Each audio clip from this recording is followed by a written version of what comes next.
Ravie d'être ici avec vous, surtout un matin à 9 heures. Je vois que tout le monde a mis son réveil, c'est plutôt sympa. Donc effectivement, on vous a déjà brossé le portrait. On est face à une pandémie mondiale silencieuse qui génère effectivement 18 pathologies associées. La 19e a été le Covid. Je redonne juste 2 chiffres sur des cohortes nationales, françaises et internationales. 40% des gens qui étaient à la morgue, c'était nous, surpoids et obésité, qu'importe l'âge et qu'importe l'état de santé. On a perdu des gamins de 15 ans, ils étaient juste en surpoids. Et 47% des gens en réanimation, c'était nous aussi. C'est-à-dire qu'on sait exactement ce qui va se passer à la prochaine pandémie. Donc ça déjà, on ne peut pas nier l'évidence de la réalité sur le sujet. Maintenant, le souci qu'on a, alors moi je vais vous faire ma version patient, militantisme de 25 ans, qui est parti effectivement, je suis une ancienne de la presse médicale et je voyais bien dans les années 90 qu'on écrivait aux médecins et le retour qu'il y avait finalement lorsqu'on arrivait en consultation, où on nous disait arrêtez de manger, allez courir, ça ira mieux. Ça c'est la version sympa. La version moins sympa, je suis désolée, je vais choquer dès le matin, il n'y avait pas de gros à Auschwitz. C'est une réalité qu'on entend encore. Et c'est comme ça qu'on se retrouve avec des patients qui sortent du système de santé, parce qu'ils ne veulent plus aller voir un médecin. Or, on a cruellement besoin de vous. On a cruellement besoin de trouver des solutions. Vous n'êtes pas l'unique solution, parce qu'il y a aussi tout ce qui va être information et prévention. Et également ce qui est dans le cadrage. Et quand je dis cadrage, c'est le travail qui peut être fait au sein effectivement des réseaux sociaux. Donc le CNAO siège à la charte alimentaire de l'ARCOM. L'ARCOM qui est anciennement CSA, je pense que tout le monde connaît le CSA, c'est le régulateur de tous les médias, radio, télé, presse écrite, et a signé sur la dernière charte en décembre 2024 les plateformes. La charte alimentaire a été dotée en décembre 2024 d'un comité de suivi. Le président du comité de suivi est le professeur Daniel Nizri, qui a fait partie de la création du plan cancer 1, 2, 3 et qui était un ancien président de la Ligue contre le cancer. Et puis, j'ai été nommée vice-présidente au comité de suivi. C'est-à-dire que la charte alimentaire permet un cadrage sur les diffusions d'informations. Et les fake news sur effectivement les réseaux sociaux, c'est un énorme sujet. C'est-à-dire qu'il y a à la fois le sujet des fake news et puis il y a aussi le sujet de comment certaines personnes peu scrupuleuses peuvent vendre en fait des analogues des soi-disant médicaments qui sont des faux médicaments. Il y a ce sujet-là, et puis de l'autre côté, on a effectivement tout ce qui est information à la population et prévention.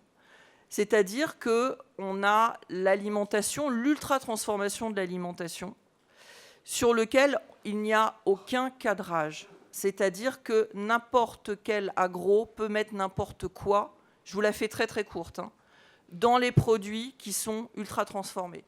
Il n'y a pas de dose minimum ou maximum de sel, de sucre, de gras saturés, de perturbateurs endocriniens, et j'en passe, c'est des meilleurs, des additifs, etc., qui sont aussi une source d'obésité. C'est-à-dire que des gens achètent des produits, des sauces tomates, des petits pois en boîte dans lesquels il y a du sucre caché.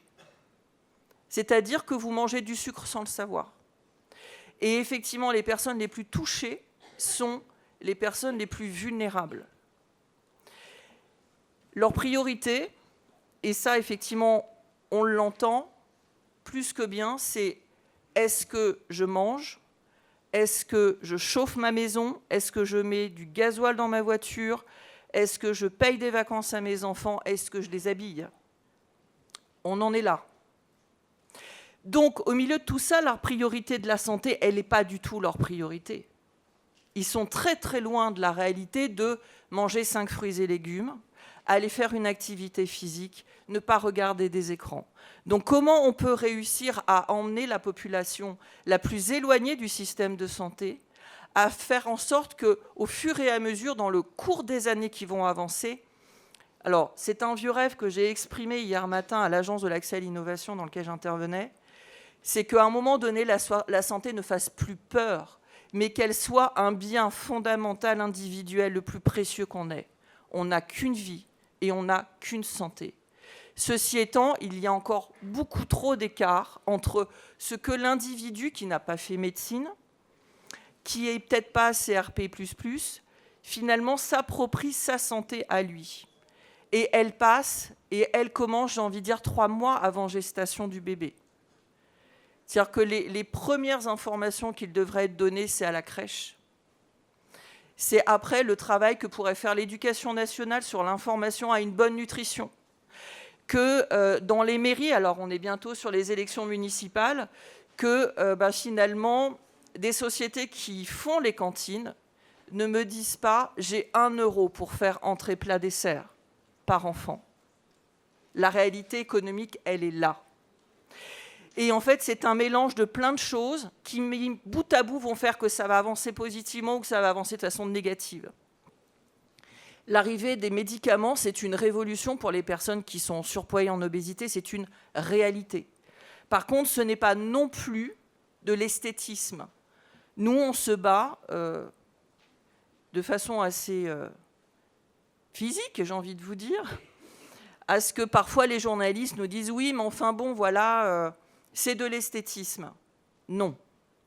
Ce qui se passe aux États-Unis sur je vais prendre une petite piqûre et puis je vais pouvoir continuer à faire mes soirées de gala et je vais perdre du poids, ce n'est pas la réalité de ce que vivent les gens.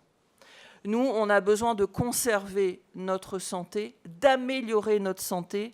On est bon nombre à avoir été sacrifiés sur des années sur effectivement le manque d'information qui ne doit pas être descendante ni stigmatisante. Parce que l'obésité est aussi une pathologie qui est excessivement stigmatisée et discriminée. On est, je suis désolée, ce que les autres ne veulent pas être, et je peux le comprendre, mais à commencer par nous-mêmes. Donc comment on peut travailler ensemble, comment on peut avancer ensemble, et n'oubliez jamais que lorsqu'un patient vient vous voir, et ça je sais que vous le savez déjà, dans vos cabinets, qui vous parle, oui, alors là, en fait, j'ai peut-être une grippe, etc., peut-être qu'inconsciemment, au fond de sa tête, il se dit, mais j'ai aussi besoin qu'on m'aide sur ma problématique de poids. Vous ne pourrez pas faire de miracle, mais vous, sans lui, lui, sans vous, on n'avancera pas. Donc c'est un travail d'équipe. Moi, je dis toujours aux personnes qui viennent nous voir, vous allez mettre genou à terre plus d'une fois, et c'est normal. Et ce n'est pas grave. L'essentiel, c'est de voir comment vous allez avancer dans le temps, et comment, ne serait-ce que de récupérer de la bienveillance et un équilibre mental un peu plus positif, va faire que vous irez beaucoup plus loin, et faites-vous confiance. Donc je vais m'arrêter sur mes propos à ce moment-là, et je vous dis à tout à l'heure.